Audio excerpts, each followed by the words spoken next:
Foreign Minister Cho Hyun has wrapped up 2 days of ASEAN-related meetings in Manila, rallying regional support for Seoul's diplomatic priorities and expanding cooperation on economic and security challenges. Our Soo-young reports.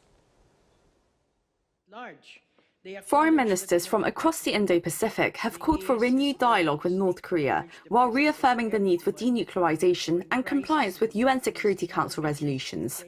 The message came at the ASEAN Regional Forum in Manila, the region's only multilateral security forum in which both Korea and North Korea are members, although Pyongyang stayed away for a second consecutive year. Foreign Minister Cho Hyun said on Thursday that peace and stability on the Korean Peninsula remains essential to regional security and prosperity. He said Seoul would keep walking towards peaceful coexistence and shared growth, but stressed that one-sided efforts cannot succeed. Cho called on Pyongyang to respond to Seoul's efforts to resume dialogue and cooperation and urged the ASEAN Regional Forum to play a constructive role in reducing tensions.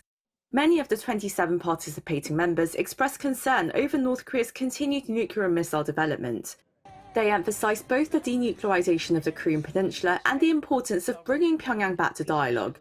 The meeting also adopted the Manila Plan of Action, setting out the forum's direction for confidence building, preventive diplomacy, and security cooperation for the next decade.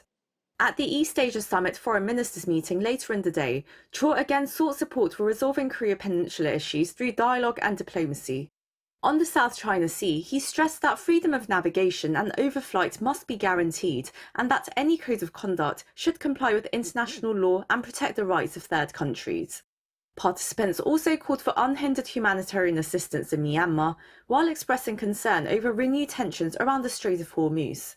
Cho said the free and safe passage of all vessels must be protected in international waters.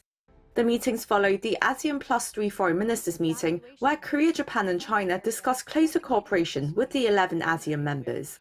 Amid growing geopolitical and economic uncertainty, Cho proposed strengthening practical cooperation in areas including supply chains, digital transformation and responses to regional challenges. Wrapping up his Manila schedule, Cho co-chaired the Korea-Mekong Foreign Ministers meeting with his Thai counterpart. Marking 15 years of cooperation, the two sides adopted a statement outlining priorities for the next 5 years. These include digital innovation, climate resilience and smart agriculture, backed by Korean development assistance and the Korea-Mekong Cooperation Fund. Soo-young, ArirangNews.